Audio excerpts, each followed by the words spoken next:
gente como nosotros, tal vez, ¿no? O sea, de clase B, ¿no? B+, pero es más frecuente en clase de gente, en gente de clase tipo C y D, ¿ya? Entonces, lo que vamos a ver un poco el tema de la infección, las infecciones intramedulares y las infecciones de columna vertebral netamente. Las infecciones de columna vertebral, vamos a ver las espondilodicitis, tuberculosa, y en las infecciones medulares intraurales, los tuberculomas intraurales, las meningitis, aracnoiditis y tuberculomas intramedulares, que son mucho más raros, ¿no? Lo más frecuente es las infecciones de columna vertebral, del hueso y del disco. Y vamos a verlo por qué en un momento. ¿Ok? Otros sinónimos de mal de Pot, ¿no es cierto? Tenemos como osteomielitis de columna y espondilolitis TBC. La tuberculosis en columna o el mal de Pot va a ser una patología bastante frecuente después de la pulmonar, ya, o la más frecuente. Ya desde épocas bastante antiguas, desde Lemuria y la Atlántida, mentira, desde la época de los egipcios ya existían antecedentes de este tipo de patología, ¿no? En esta imagen, por ejemplo, de la izquierda de vuestras pantallas, está el sacerdote Amón, cerca de 1100 años antes de Cristo, que es un poco lo que, las características típicas, ¿no? La jiba, por los cuerpos vertebrales colapsados, con angulación torácica sifótica, ¿no? Igual en la estatua egipcia encontrada en Asuán. ¿Han estado en Asuán? Espero que sí. Si no, por favor, vaya. A Percival Pott, ya en 714, describe la lesión vertebral asociada a tuberculosis, ¿no? Recordemos que antes no había resonancia, no había radiografía, entonces lo que más se evidenciaba era la joroba. Por eso en la primera imagen les ponía el jorobado de Notre Dame. ¿Ya? Y es un dibujo de la llamada columna vertebral cariada, ¿no? Porque ustedes van a ver de que si bien es cierto la lesión empieza en el disco intervertebral, va a progresar con una destrucción osteolítica a nivel de las vértebras superiores e inferiores. Ya miren, esta descripción ya se había hecho en el año de 1779. Ya, obviamente la etiología, como su nombre lo dice, es la tuberculosis, ¿no? El micobacterio de tuberculosis. ¿Ya? Cuando hablamos de otro tipo de infecciones, vamos a hablar de disitis, y muchas veces van a tener otro tipo de, tanto de agente patógeno como también de lugar de infección primaria. ¿Ok? Recordemos que un granuloma es una masa más o menos esférica de células inmunes que se forma cuando el sistema inmunológico intenta aislar sustancia extraña que ha sido incapaz de eliminar. El problema es que este granuloma poco a poco comienza a crecer y con el crecimiento de este hay una reacción osteolítica que produce una necrosis gaseosa, ¿no? Y por ende destrucción del hueso. ¿Ya? Los tipos de género, la etiología, la etimología de la palabra no nos interesa. Los microorganismos más frecuentes vamos a encontrar como el micobacterio tuberculosis, el leprae, bovis y todo el resto que están viendo solo para marearlos, ya, porque lo más frecuente es el micobacterio tuberculosis, ¿no? En cuanto a la epidemiología, la espondilitis tuberculosa o mal de Pot va a ocurrir en menos de 1% de los pacientes con tuberculosis, y en su forma típica se trata de los elementos anteriores paradiscales, generalmente dos cuerpos vertebrales adyacentes y el espacio disco intervertebral. Lo que ustedes tienen que entender, y lo más importante, es que en el caso del mal de Pot, va a haber una lesión, casi siempre se va a comer el disco primero. Y luego posteriormente, no dicen, generalmente dos cuerpos vertebrales adyacentes, o sea, se va a comer el disco y el cuerpo vertebral superior e inferior, obviamente, ¿no es cierto? Y también algo que es bien importante recordar es que tiene que haber un absceso paravertebral, es lo frecuente y una de las características más comunes en cuando ustedes revisan la imagen en resonancia, ¿ok? Según regiones, por ejemplo, el Perú es el 2015 todavía, ¿no? Miren, Loreto tiene un alto porcentaje, seguido del Callao y Lima. Pues miren que son ciudades capitales, ¿no? O sea, pero como les digo, por el alta, un recrudecimiento del Tumbes San Martín Lambayeque. Recordemos que en Loreto y Tumbes hay otro paciente con VIH, ¿ya? Y dos por el hacinamiento. Y gracias a Dios el Cusco se encuentra, miren dónde está, por acá, bien abajo, ¿no? Entonces bien frecuente. De todas maneras es una patología que se ve. Ok. Tasas y poblaciones de tuberculosis según regiones, este es un dato para que ustedes lo tengan en cuenta. Es un poco lo que hablábamos, ¿no? ¿Cómo llega la bacteria al disco? Se va a dar por una siembra hematógena, ¿ya? Acá dice, ¿no? De úlceras periféricas, infección genitourinaria, infección pulmonar puede dar lugar a un brote de infección cerca de las placas terminales vertebrales y afectar el disco intervertebral. Esto es relativo, ¿ya? Porque si hablamos netamente de la tuberculosis y del mal de Pot, muchas veces no se va a encontrar un foco primario, ¿ya? Es bastante frecuente encontrar un foco primario. A veces son lesiones, por ejemplo, que han podido tener en algún momento, y como les digo, por el VIH, por otra cosa, se reactivan y viajan por vía hematógena. En un momento vamos a entender el por qué el disco intervertebral y la vértebra son sus favoritos, por así decirlo, ¿no? Cuando vemos las ramas, las arterias vertebrales, ¿no es cierto? Vamos a ver que el disco intervertebral es bien irrigado, ¿ya? La parte netamente de ver qué arterias o algo es bien irregular. Es más, la arteria de Adam Wetzig, ¿no? Decir, que es la más importante porque produce incluso infarto a nivel medular, se ha visto que su ubicación es bien infrecuente, tiene muchas variables anatómicas, ¿ya? Lo cierto es que la médula como tal, y la columna y el disco, van a tener estos plexos venosos sin válvulas, que son denominados de Batson, lo que va a producir mayor estasis. Entonces, al haber mayor estasis, es por eso de que las bacterias pueden tensar en más tiempo y poder colonizar. Ustedes cuando han visto en las cirugías, por ejemplo, cuando abrimos el hueso, como sangra es porque hay bastante tejido esponjoso. Entonces, eso hace que, más estas, como les digo, este plexo venoso sin válvulas, produce mayor estasis y produce que pueda haber una mayor infección con mayor frecuencia. ¿Ya? Acuérdense del plexo venoso de Batson. Y la característica es que no tiene válvulas. ¿Ok? Acá Willy Trueta documentaron la circulación arterial de la columna y encontraron que las infecciones pélvicas se diseminaban a la columna en las áreas metafisiarias, cerca del ligamento longitudinal anterior, que es un área con una rica irrigación. Es lo que hablábamos, ¿no? Lo que siempre hemos visto en consultorio. Los antecedentes, por ejemplo, de infecciones urinarias o, por ejemplo, de enfermedad pélvica inflamatoria a repetición, puede condicionar algún tipo de disitis, no estamos hablando netamente de mal de Pot, ¿ok? Entonces, en las imágenes se van a ver diferentes tipos de lesiones, las cuales nos pueden orientar. Recuerden que en el mal de Pot, lo principal es principalmente la jiba en el paciente y el absceso perivertebral, ¿no? Las regiones de la columna que más se afectan son las lumbares entre L3 y L4 y en torácico entre T6 y T10. Esto puede ser más que todo por, como les repetía, ¿no? Por el problema de la circulación. ¿Ok?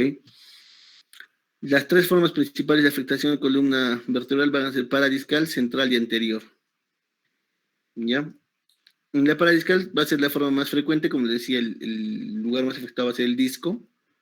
Va a comenzar en la metáfisis de la vértebra y se va a extender por debajo del ligamento longitudinal anterior hacia los cuerpos adyacentes, produciendo acá también el absceso perivertebral, ¿no es cierto?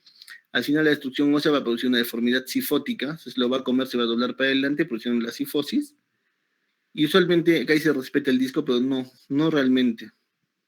Ya normalmente estos espacios en paradiscal van a estar bien disminuidos, es una de las características principales del mal de Pot, ¿ok? En la infección anterior vamos a tener que su inicio va a ser en el ligamento vertebral común anterior, dando lugar a una imagen de erosión. No, el absceso mismo se va a comenzar a comer la vértebra. Deriva de un acuñamiento del cuerpo vertebral de forma aislada y se va a caracterizar por ser menos inestable al haber menos destrucción ósea. Esto no es tanto cierto, ¿ok?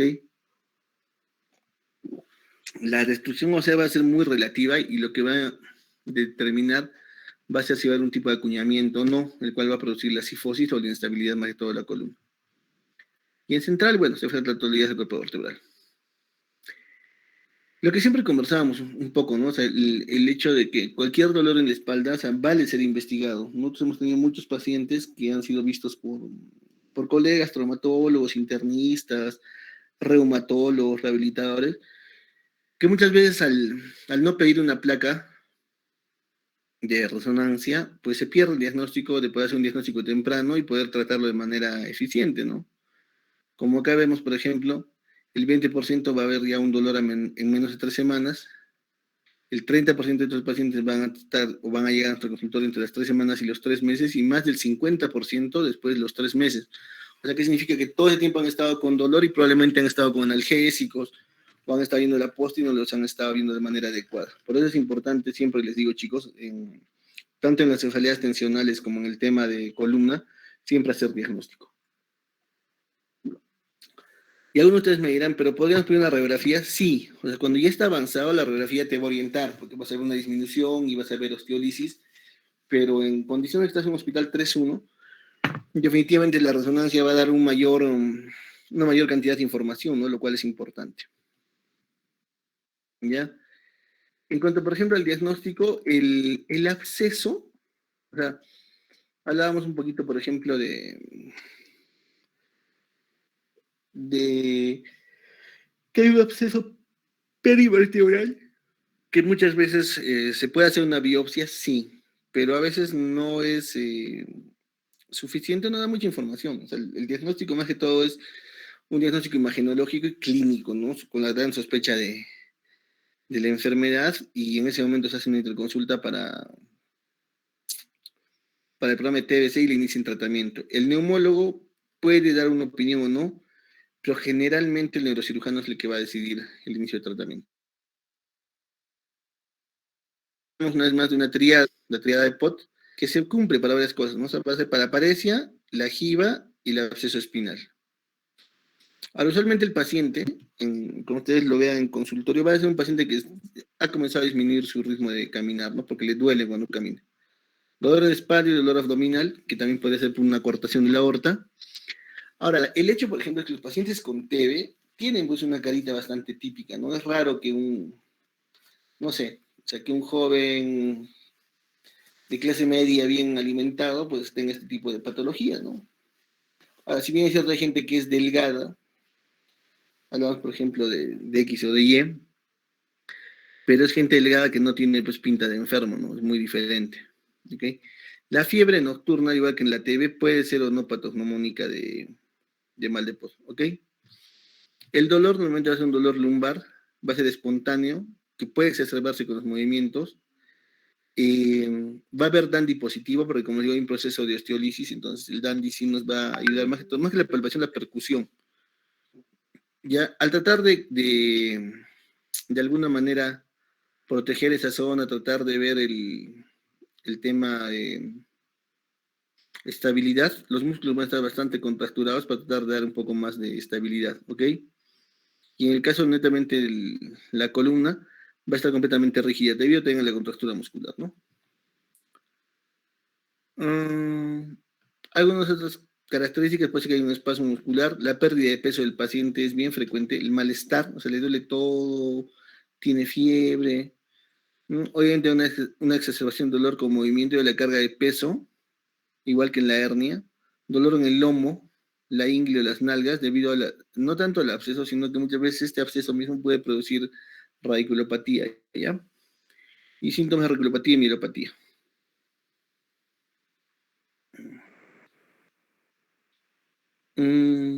Usualmente en una persona sana, la tuberculosis y otras enfermedades no desarrollan a más, ¿no? Entonces siempre es bueno buscar algún factor predisponente, como hablábamos, por ejemplo, hace un rato, ¿no? Puede ser diabetes mellitus, que el absceso va a ser llevado de manera hematógena, estados de deficiencia inmune, llámense cáncer, de drogas intravenosas, llámense VIH, paraplegia existente, un granuloma dental, recordemos, úlceras de tejidos blandos, las infecciones del tracto urinario y condiciones sépticas anteriores, ¿no? Que es una cuestión bastante relativa. La destrucción progresiva del hueso va a llevar a que, por ejemplo, al romperse estas estructuras, se produce una jiba, ¿no? La cifosis esté más marcada. Ahora, obviamente, por ejemplo, ustedes ven a este paciente y no está, pues, delgado haciendo dieta, ¿no es cierto? Es un paciente completamente desnutrido, en el cual pueden pensar, pues, desde un cáncer hasta otro tipo de problemas, ¿no? Eh, la semana pasada tuvimos un pacientito que vino con un problema de dolor en la espalda, que era más en tórax, ¿no? medio dorsal. En el examen físico parecía que no nos parecía, o a mí y a vuestros compañeros, que es un problema de radiculopatía, de una hernia, ¿no? Le pedimos la reso y resulta que era un tumor en el pulmón que tenía el paciente, y es lo que le estaba produciendo el dolor. Entonces, cuando yo les he enviado esa imagen de la espalda con diferentes patologías por localizaciones, es importante siempre que lo revisen, ya para que tengan idea de algunos diagnósticos diferenciales que les pueden ayudar a mejorar, ¿no? Su, su calibración diagnóstica y pensar también en otras patologías fuera de lo que es el mal de Pot o la lumbalgia en general. ¿Ok? Mm, la presentación clínica de la espondilodicitis, tuberculosis más variable e insidiosa que la piógena, sí, porque van a ser signos más floridos, o sea, en respecto a que pueden ser diferentes tipos de signos, ¿no? Y síntomas en comparación con la piógena. La piógena usualmente solo va a dar lumbalgia. Y hay obviamente los signos y síntomas que puede dar pues, la infección urinaria o EPI en general, ¿no? Clásicamente el paciente va a presentar dolor en forma progresiva acompañada por fiebre intermitente, que digo clásicamente, pues no es patognomónico, pérdida de peso, sudoración nocturna, que es lo que normalmente vemos en, en la tuberculosis clásica, ¿no? Ahora, puede haber o no sensibilidad local, dependiendo del tamaño del absceso, espasmo muscular y limitación de movimiento, que habíamos hablado, ¿no? El paciente puede presentar lesiones neurológicas en 10 a 47% de los pacientes y cifosis angular, o sea que ya se ha dicho la jiba, y en cuanto a lesión neurológica se refiere, por ejemplo, a que puede haber ya una paraplegia o similar, ¿no es cierto? La localización más frecuente es, digamos, la que es la afectación lumbar y torácica, ¿no es cierto? Y que es muchísimo más raro en cervical o en sacro. Entonces, miren, por ejemplo, esa jiba, ¿no? Es bien, bien, bien marcada. Ya, entonces, es importante por eso siempre que revisen al paciente, ¿no? No hay necesidad de que lo desnuden completamente, pero por lo menos eh, tienen que liberar la espalda para revisar y tocar, ¿no? Palpar, si es que hay puntos gatillos u otras cosas. Ya, ahora el tema, por ejemplo, de instrumentación, lo vamos a ver en un ratito, que a veces no es necesario. Y estudios de laboratorio, el hemograma, la PCR, BCG, nos van a dar algún tipo de idea, pero no son de que nos vayan a guiar respecto por lo menos al tipo de tratamiento que vamos a emprender, ¿no? Ahora yo siempre les digo, la radiología, la radiografía en general, eh,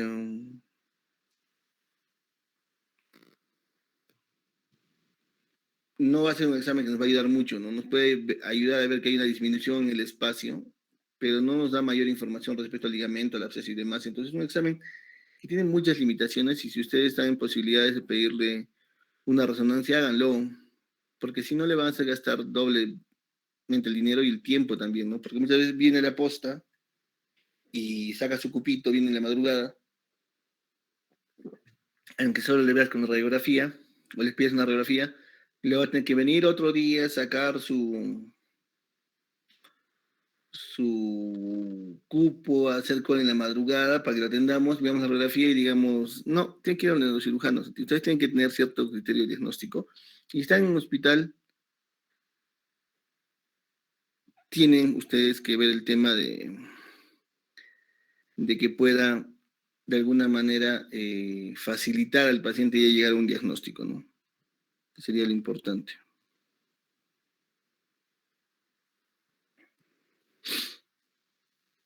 Bueno, en radiografía, como les digo, no hay mayor cosa. La información que nos puede dar la resonancia es mucho más valiosa, ¿no? Como ven, por ejemplo, acá ya hay una lesión en disco, se ve en T1 que hay, por ejemplo, afectación, ya hay inflamación del hueso que está carcomiéndose prácticamente, es lo que hablábamos de la caries ósea.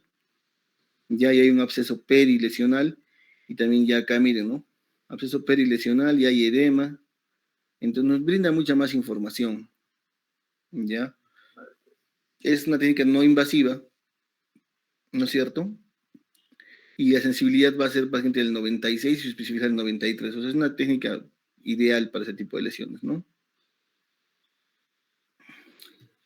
Y esto para los que quieren hacer radiología, ¿no? En la secuencia potenciada en T1 se va a apreciar una hiposeñal en disco y el cuerpo vertebral. También hay un borramiento de los márgenes superior e inferior del cuerpo vertebral. Las secuencias potenciadas en T2 muestran una hiperseñal secundaria al edema de disco y el cuerpo vertebral, ¿no? Se ve diferente. Se ve más blanquito o más negrito. Esto, por ejemplo, yo le pondría realmente más como una disitis que como una lesión por POT, porque el disco está más o menos conservado, ¿no? Pero si hay un absceso y hay otro tipo de lesiones. Ahora, ante la duda, esto sí parece más POT, ¿no? Ante la duda, igual se inicia tratamiento y se va viendo. Ahora, si el paciente no tiene mayor déficit, muchas veces puede ir bien con tratamiento. ¿Ok? La gammagrafía se pide más que todo en pacientes con sospecha de mal de POT, pero no netamente en columna, sino, por ejemplo, en pierna, en brazo. Más que todo para ver si hay una lesión activa, ¿no? La tomografía axial va a ser importante respecto a cuando yo lo quiero operar, para poder planificar la cirugía y poder ver la parte de colocación de tornillos y demás. El PET es una cuestión más para estudio, ¿no? Una cuestión de gabinete, no tanto para el tema quirúrgico. Los estudios de laboratorio, como les digo, son muy variables. Importante recordar que el cultivo del medio de Lowenstein es el más importante para cultivar este tipo de patógeno, ¿no es cierto? Y a mí particularmente el BCG, el PCR, me da idea de cómo está ahí avanzando el proceso, pero no necesariamente de cómo va a ir, o sea, no va a ayudar a tomar una decisión. Más que todo, lo importante es de alguna manera hacer un seguimiento para ver cómo está yendo, ¿no?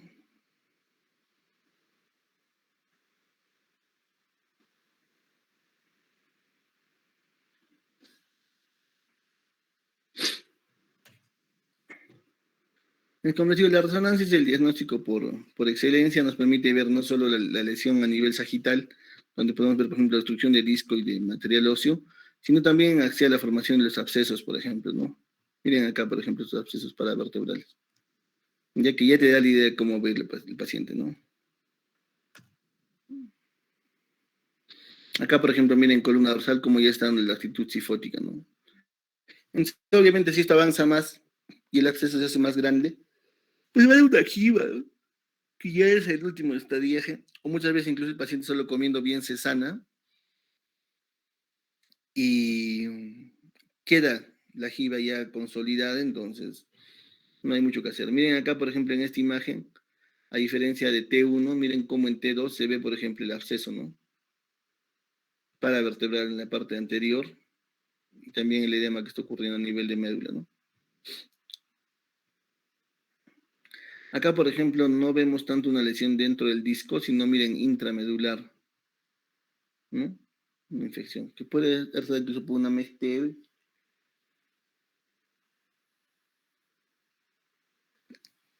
Y la biopsia no es una cuestión mandatoria, como les digo. A veces sí que es una cuestión superficial, a veces se puede entrar a descomprimir y en ese momento tomar la muestra, pero muchas veces los cultivos pues no son los ideales o no salen como quisiéramos, ¿no? El tratamiento va a ser diverso, lo principal es el reposo, el uso del corset para una inmovilización parcial, un régimen alimenticio, yo no diría normal, yo diría con hiperproteico y los fármacos anti-TB, ¿no? Que así se lo saben de memoria, ¿no es cierto? Isoniazida, rifampicida, piracetamida, estreptomicina y etambutol. Ya las dosis ya que ustedes conocen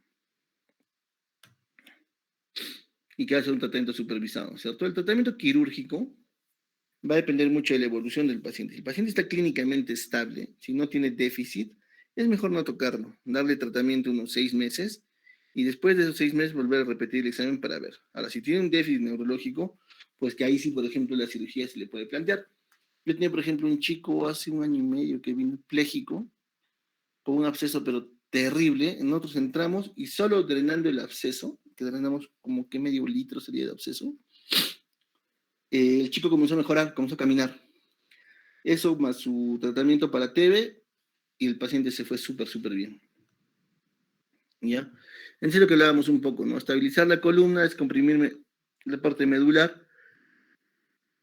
Esto es importante. Disculpe que estoy bostezando. En el tema, por ejemplo, de estabilización de columna, es importante respecto a qué tipo de tornillo pones a un hueso que está prácticamente apolillado. Entonces, muchas veces el sistema va a fallar o al hacer la fijación vamos a dañar más el hueso, ¿no? Entonces, si no hay idealmente un motivo real como para operar, o sea, no es bueno instrumentar por instrumentar. Entonces, un poco lo que se puede hacer, ¿no? Debridamiento percutáneo y drenaje. Es posible, debridamiento radical, injertos óseos, instrumentación, que es el más agresivo, el debridamiento radical o radical debridamiento e injertos óseos. Lo que yo, por ejemplo, normalmente hago si es un absceso grande, siento drenar el absceso, de repente hacer una lámina si tiene compromiso neuronal, o sea, si está pléjico o está haciendo paraparesias, y lo dejo ahí, no lo instrumento todavía. Porque usualmente después de que completan el tratamiento, ese hueso, ese absceso que se ha formado, ese calcium, va a hacer de que hay un calloso bien fuerte cuando recibe el tratamiento. Y es bastante, bastante estable. ¿Ok? El timing de cuándo hacer la cirugía, yo, y lo que también coinciden, es un poco el tema de esperar a que cumpla unos 6 meses de tratamiento y posterior a eso ver si va a requerir cirugía, ¿no? Ahora, el problema con ustedes, por ejemplo, hacen este tipo de cirugías, que es con corpectomía, que sacan tronco por vertebral y le ponen una mallita de titanio. Como estos huesos muchas veces están carcomidos, la malla de titanio falla y se mete dentro de la vértebra superior e inferior. Y eso es mucho más difícil de tratar, la complicación. ¿Sí? ¿Alguna pregunta hasta acá? Mis queridos niños Fifiu. Doctor. Dime, Fio Fio. Doctor, ¿cuáles serían las indicaciones para entrar a cirugía de este mal del POT como tal? Mira, como te digo, el tema de inestabilidad es es un tema que sí podría decirte que manda para que entre el paciente a cirugía. Ahora, ¿qué vas a hacer en la cirugía? Es muy diferente. Es lo como hoy día veíamos al paciente, por ejemplo, de la contusión medular, ¿no? Del cervical. La médico de UCI dice esa posibilidad descompresiva, puede ser. Metilprednisolona, pulsos de metilprednisolona, hidrocortisona, dexametasona, ya se ha visto que no funciona. Y de acá un ratito voy a sacar la recomendación en TVM, que ha salido las recomendaciones de la Federación Mundial, salió hace como 3, 4 días. Se las voy a pasar para que ustedes lean y vean un poquito, ¿ya? Algunas personas, en Lima, por ejemplo, prefieren solo darle tratamiento primero los 6 meses y de ahí ver. Lo que yo aprendí en Nepal es que es mucho mejor tratar de drenar el absceso hasta donde se pueda y de ahí recién dar tratamiento y en 6 meses ver. El tema, por ejemplo, dame un segundito.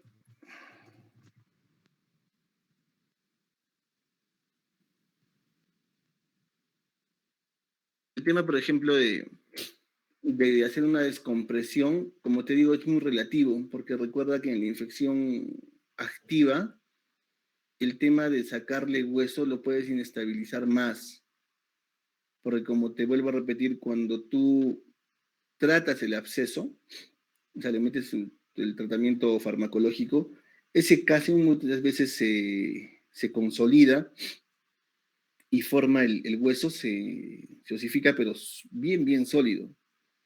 Entonces, una vez más, yo creo que mi conducta, por lo menos, o sea, mi conducta particular, es, si es que es un absceso grande y hay daño neurológico, entro a sacar el absceso. Si es que es un absceso grande y no tiene daño neurológico, también entro a sacar el absceso. El tema de instrumentación, sí me parece que puede pasar a un segundo plano. A ver, dame un segundito, voy a buscar unas imágenes, si las encuentro les muestro. Ajá. ¿Dónde está?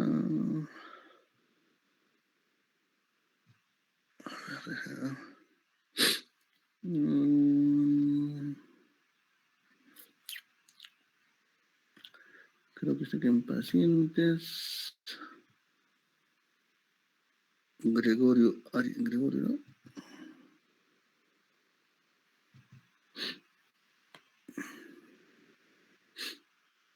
Ah, es un tumor medular.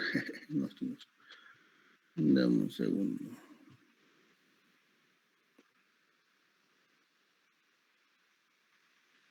¿Qué más?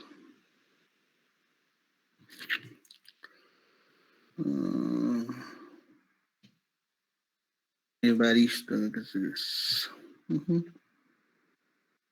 Dame un segundito para ver cuál es primero y cuál es segundo.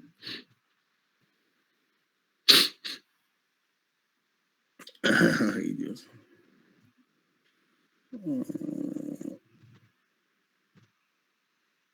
Ya, sí, este es. Este pacientito es un pacientito bien interesante, ¿ya? Porque fue un paciente que llegó pléjico al hospital, ¿ya? Y nadie lo quería operar. Nadie lo quería operar, entonces lo metimos a sala y permíteme un ratito. Ajá. Ya. Este es un paciente que estaba pléjico, les voy a compartir la imagen, ¿ya?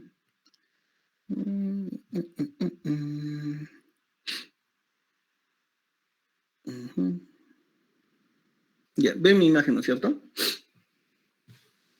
Sí, sí, doctor. Ya. Entonces, miren, por ejemplo, el grado de cifosis que tiene este paciente.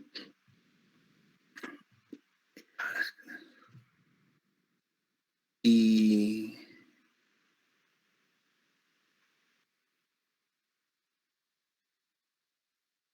miren cómo los tornillos se han salido.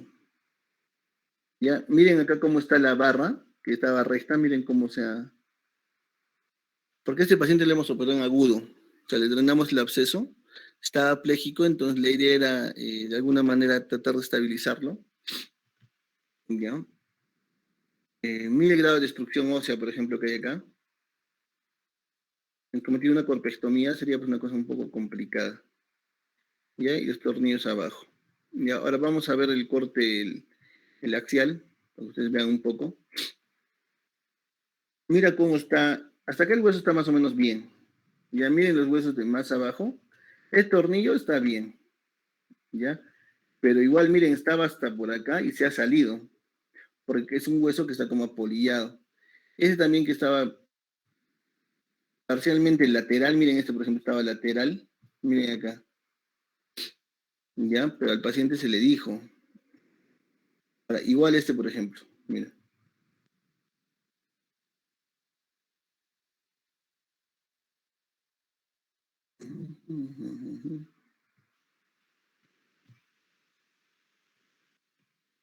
Mira cómo el tornillo se ha jalado prácticamente.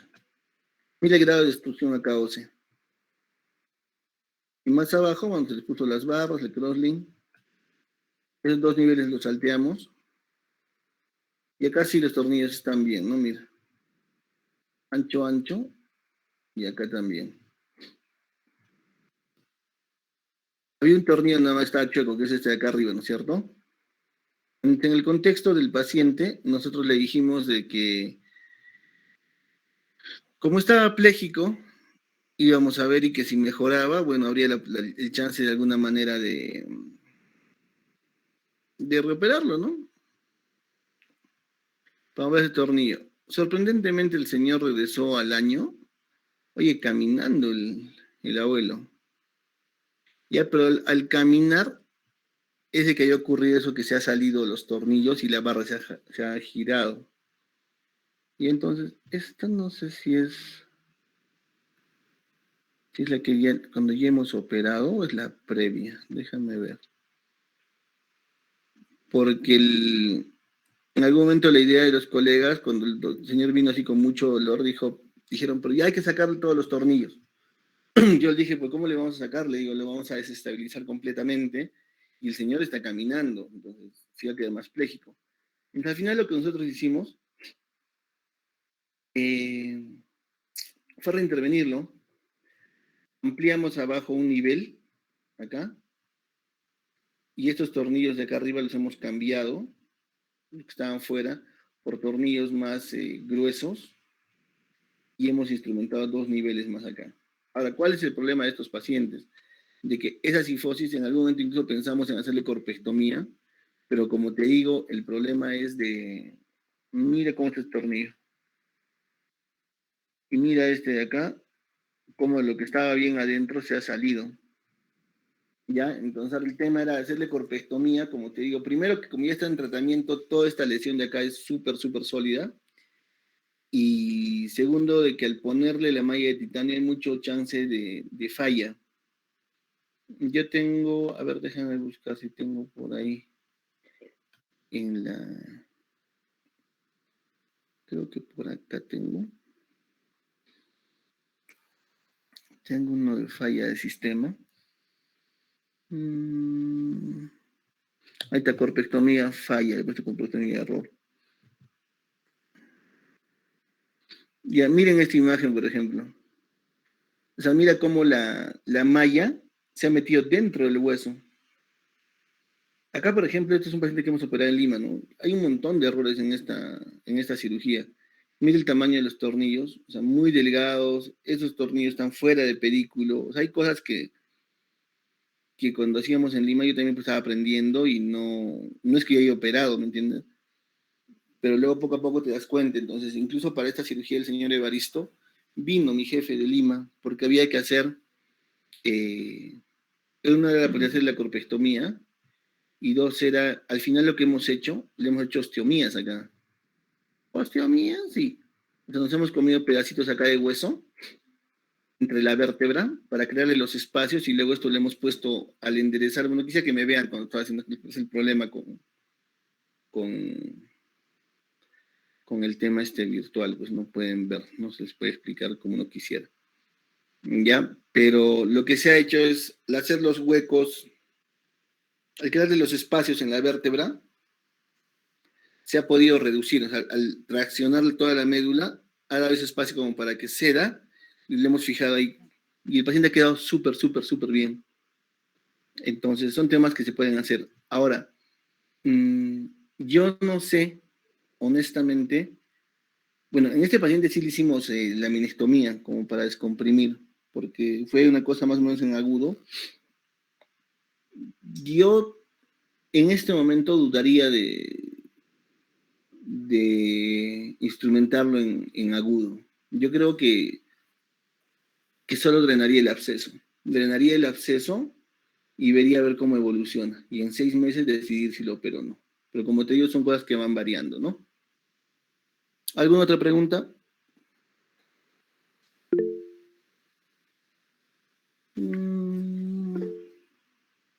Pregúntame. Doctor, bueno, ¿cuál sería la ventaja o en todo caso las indicaciones de los injertos óseos en estos casos? Los injertos óseos se colocan en vez del disco. Ya lo que se hace muchas veces, alguien está usando mis audífonos, lo que se hace muchas veces es el tema de, a ver, déjame buscar una imagen ahorita en internet y te muestro. Se saca hueso incluso de cadera, ¿no es cierto?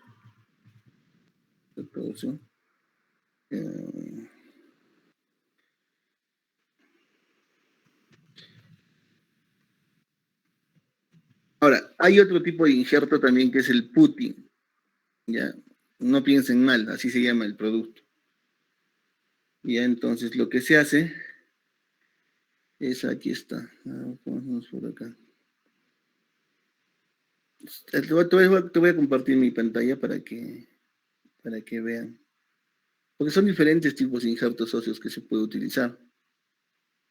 Ya, entonces, uno es el hueso como tal, que ustedes le pueden poner, por ejemplo, en estos sistemas, ¿no? Cuando ustedes colocan la fijación, alrededor de donde están fijando pueden colocar de injertos, unos así como chips, como hueso molido, y otros como una pastita de núcleo de hueso, que eso hace que se osifique mejor. Ahora, lo que se refería aquí específicamente en el mal de Pod, no era eso, sino era este tipo de implante óseo, por ejemplo, que puede ser de este tipo, ¿no? De este que no nos permite ahorita ver esta cosa, o como este, por ejemplo, ¿no? Mira. Este, por ejemplo, es como un disco protésico, ¿ya? Pero dentro de esto se le pone también huesito, para que osifique mejor y haga fusión. Ya, entonces, más o menos esto es lo que se refería cuando hablamos de mal de Pot, ¿no? El injerto óseo acá. ¿Ya? Turu. Sí, pues principalmente eso, creo. A ver, por acá hay otra imagen que está más decentona. O acá, como por ejemplo acá, ¿no? Este es el injerto óseo. Entre lo que tú haces, te comes el disco, lo dejas el anillo fibroso y le colocas el injerto óseo para que haga fusión. Ahora esto es por ALIF, o sea, por Anterior Lumbar Interfusion. Para hacer por anterior, porque vas a tener todo este espacio y es más fácil hacerlo, tienes que entrar con cirujano de abdomen. Entonces es una cirugía bastante agresiva también. Por plifio, o sea, por posterior o por eh, oblique, es más fácil hacerlo. Ya, pero como te digo, se puede, que se deba siempre, no necesariamente. ¿Ok? ¿Alguna otra pregunta?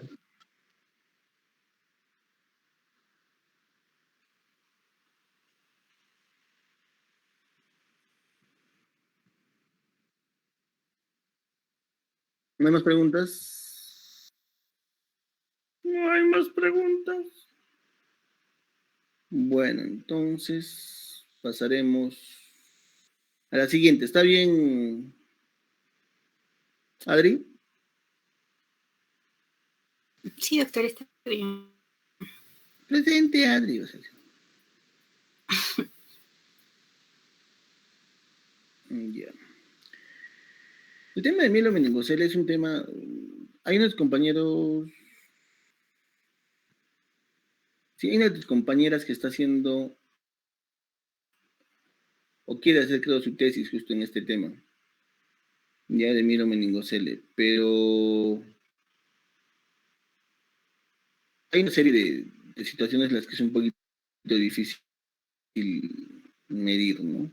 O sea, el tema, por ejemplo, de educación, definitivamente, el tema de que es una madre soltera o joven, definitivamente no ayuda, ¿ya? Pero bueno, veremos lo que tengamos que ver.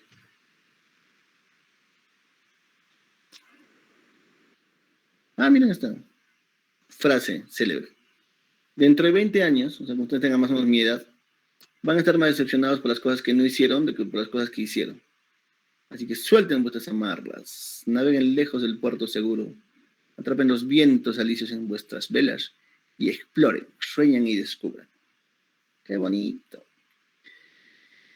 Con el tema de rayos espinales, vamos a ver que hay espina bífida oculta sintomática, espina bífida oculta sintomática. ¿Ya? Y la oculta sintomática, vamos a ver los sinodérmicos, médula anclada, lipoma sacro, distomelmelia, mielocele, meningocele y mielomeningocele. ¿Ok? Lo que vamos a hablar ahora es el mielomeningocele.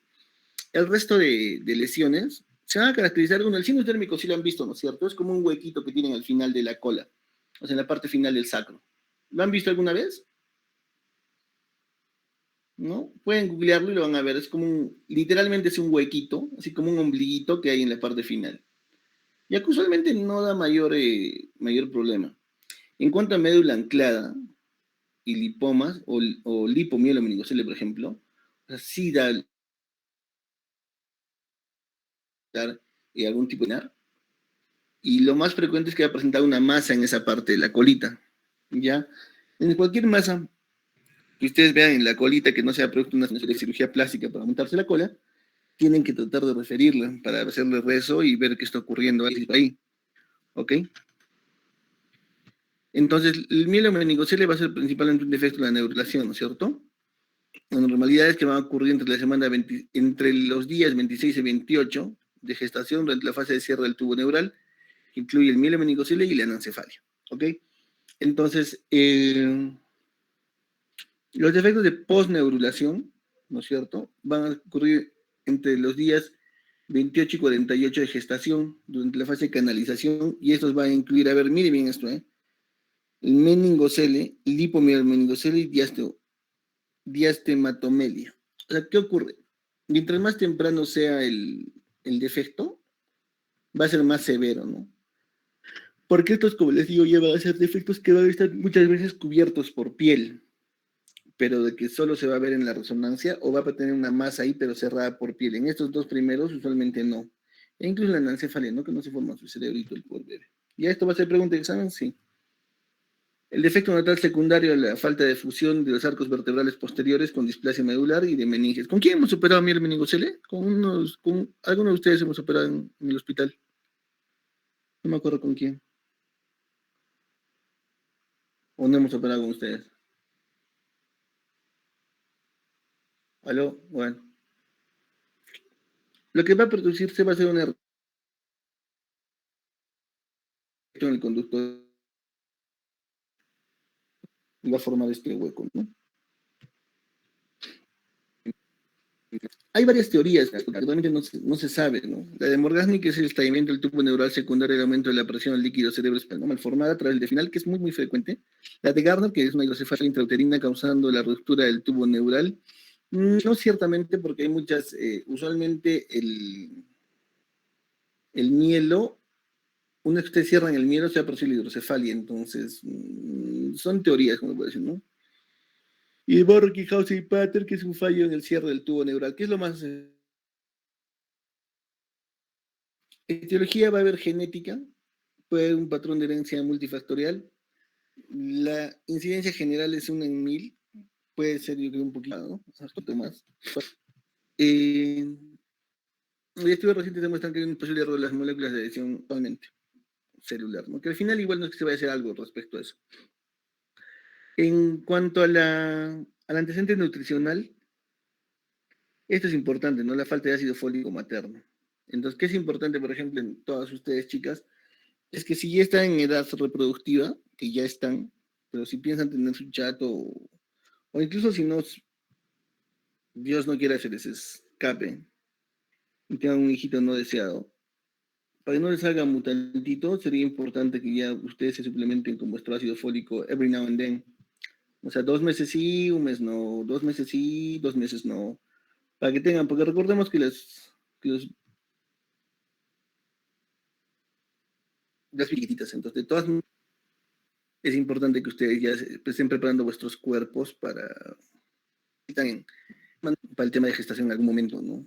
Igual que, por ejemplo, con los ejercicios de Hegel y demás, para cantidad bien china mejorar la tonicidad del piso pélvico, es bien importante para que luego, después de que ustedes tengan 2, 3 hijos o uno, no sé, no estén haciendo pues prolapsos y ese tipo de cosas, ¿no? En estudios han demostrado que el 60-100% de reducción del riesgo en pacientes embarazadas con consumo de alcohol por la madre, ¿no? Cuando toma su ácido fólico. Anticonvulsivantes, el ácido valproico puede llevar algún tipo de defecto, ¿no? Entonces, en pacientes que están que tienen convulsión, utilizan anticonvulsivante, muchas veces tienen que cambiar esa medicación por otra, ¿no? Es la anomalía congénita más frecuente de la columna vertebral.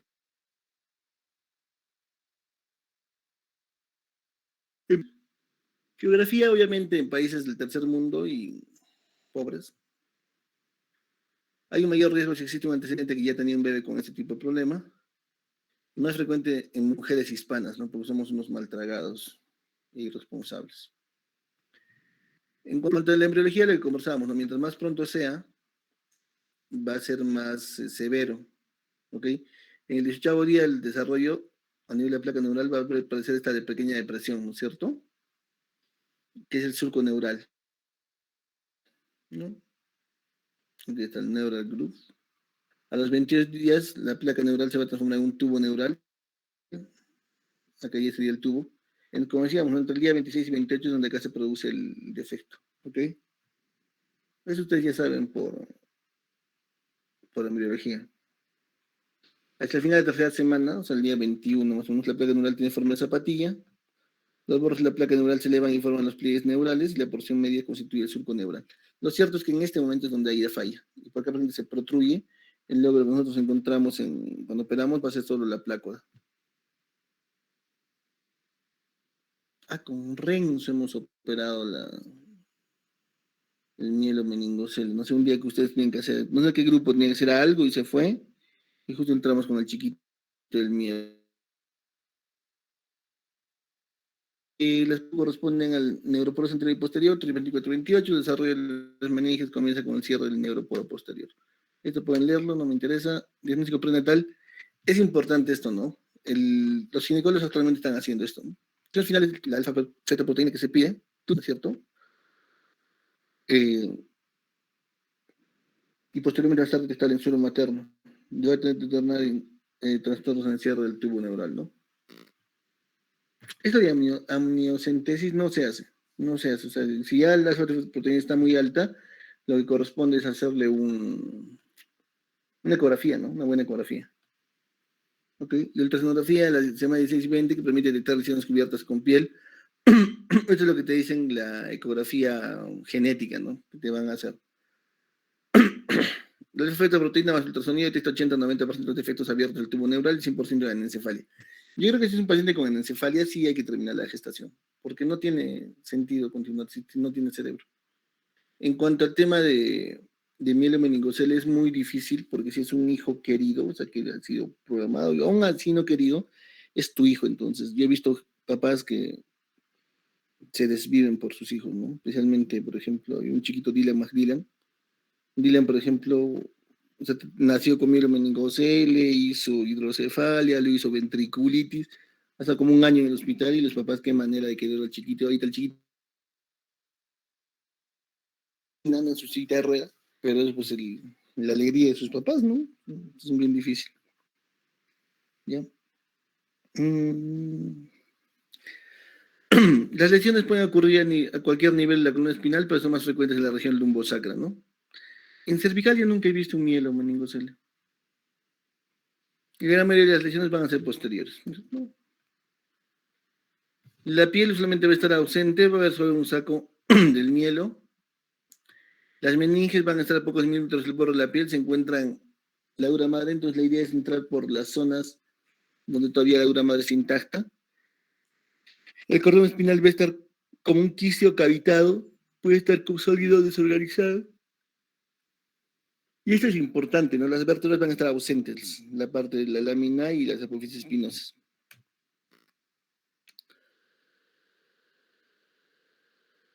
Muchas veces las malformaciones vienen solas, ¿no? Como les digo, el mielomeningocele tiene una alta relación con la hidrocefalia, entonces paciente con mielo. ¿Qué es importante? ¿Qué pasó? ¿Qué fue ese paciente? ¿Le puso válvula? No. Hay un niño que está haciendo entender de que viene hidrocefalia también en el hospital. Estamos esperando su válvula. ¿En qué haya quedado? Lucero, ustedes que estaban rotando Neo, ¿qué fue el niñito con hidrocefalia? ¿Lo operaron? Sí, doctor, usted lo operó. Ok. Pero había otro paciente también con hidrocefalia. ¿Saben? ¿Han estado yendo al hospital estos días? ¿What? Doctor, no volvimos a neonato todavía. Bueno, que hay internos preguntaremos en qué andan los pobres chamacos. ¿Ya? Estos los grupos, o sea, honestamente es gente que le encanta hacer clasificación. Ya, ahora, obviamente ustedes entienden que mientras más alta sea la lesión, más severo va a ser el daño, ¿no es cierto? Entonces, esto es un poco para que vean, probablemente de acá va a entrar algún tipo de pregunta para el examen.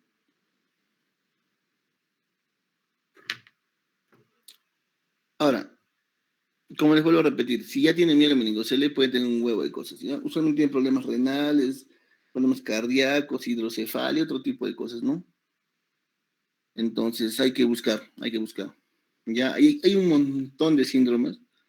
que están clasificados en neonato y en genética, que honestamente no son de... O sea, a mí no me interesa que ustedes aprendan eso, a no ser que quieran ser neonatólogos o genetistas, porque muchos de esos, al relacionarte tantos defectos, para que entre la cirugía de mielomeningocele es una cuestión más estética, ¿no? Para que no esté ahí todo feo y aparte de bien para que no nos haga una meningitis, ¿ok?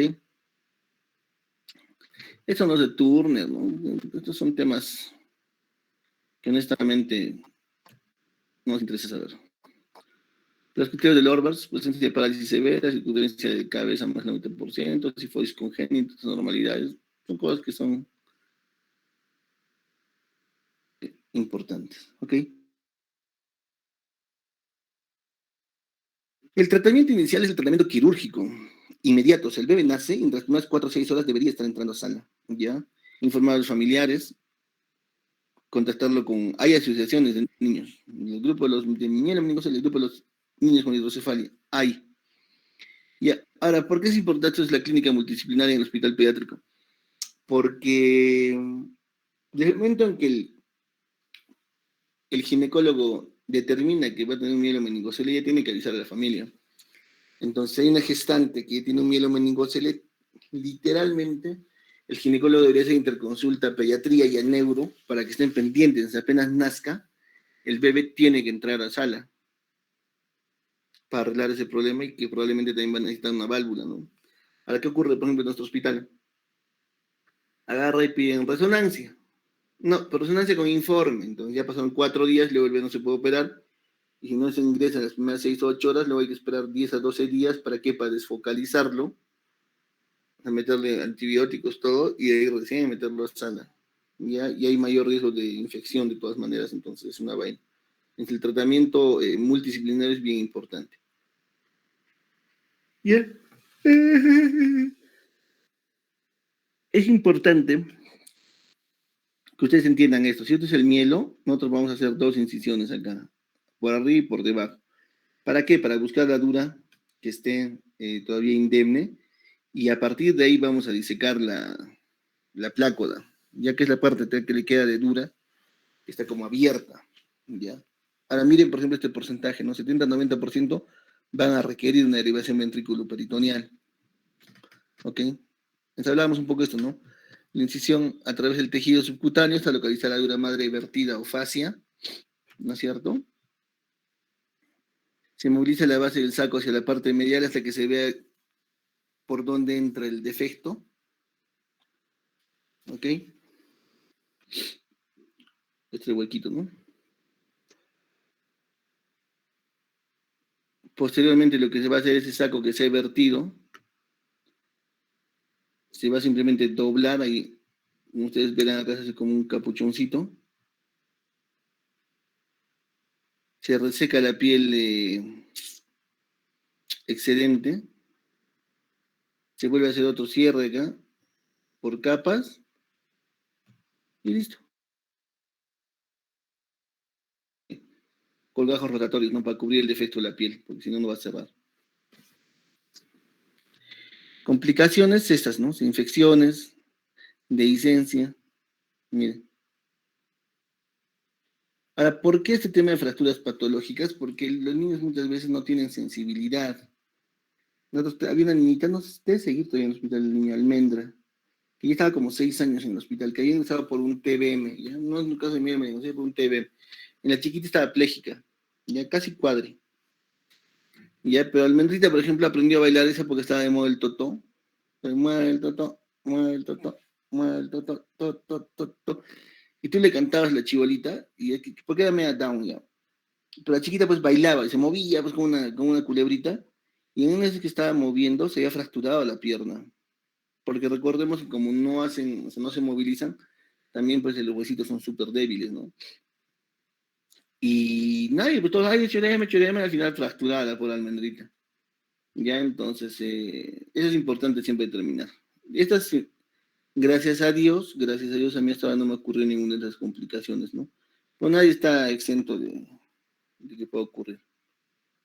Porque, miren, la mortalidad operatoria es bien baja, 2%. 14% a los 10 años, principalmente cuando tienen algún otro tipo de complicación, ¿no? Sin cierre inmediato, 50% muere entre las 6 semanas. Miren esto, por ejemplo, ¿no? Principalmente por problemas de infecciones, ¿ya? La principal causa de muerte, miren, como decía, ¿no? La meningitis, ventriculitis y los sobrevivientes por falla renal. El pronóstico va a depender, ¿no? La fuerza del cuádriceps está correlacionada con la capacidad de caminar de un 90%, 98%. Entonces, si hay una lesión, por ejemplo, a nivel alto, ya es bien difícil, ¿no? Por eso el gráfico que les mostraba esa columnita y el nivel es bien importante, ¿ya?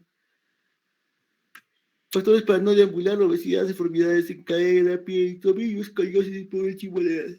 ¿Qué ocurre? Que muchas veces estos chiquitos te nacen con pie bot, pie bar o pie quinovar, entonces, cosas, ¿no? Entonces es un poco más complicado. Ahora esto es importante, ¿no? Los que sobreviven, el 73% va alcanzar una inteligencia normal. O sea, estamos hablando de niños que no caminan, pero con su válvula ya se maneja la hidrocefalia y el 73% van a, de repente, ser congresistas, ¿no?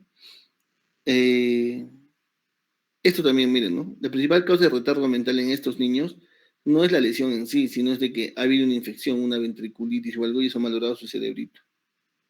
¿Ok? Y el 80% de esos niños van a caminar en edad escolar. Si el niño mueve su piernita cuando tiene el mielo, es diferente. Pero si ya no tiene control de esfínteres, si no mueve sus piernitas, ya la posibilidad de que camine es bien, bien bajita, ¿no?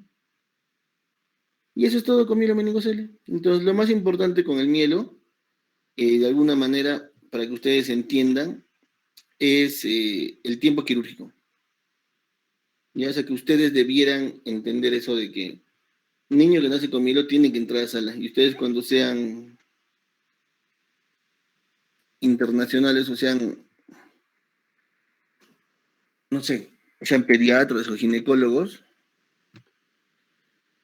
eh, deben coordinar. Y cuando sean internos, se tienen que avisar al neurocirujano que hay un niño que van a hacer y ya prepararlo para sala. Deme un segundito y tengo que responder un mensaje.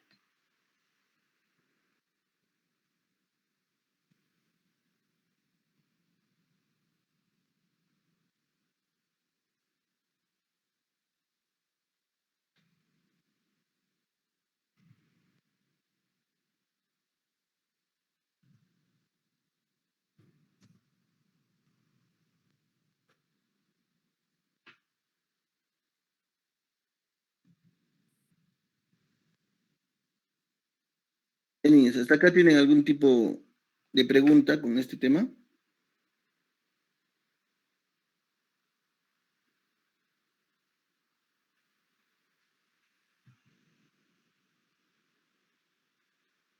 Todo claro, doctor. Ya,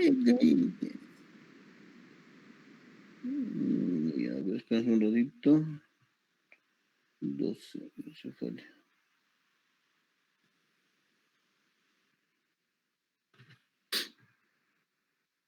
Mm,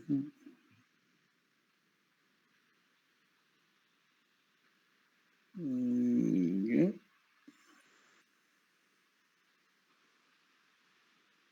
Ya, no hay ninguna pregunta entonces, ¿no es cierto?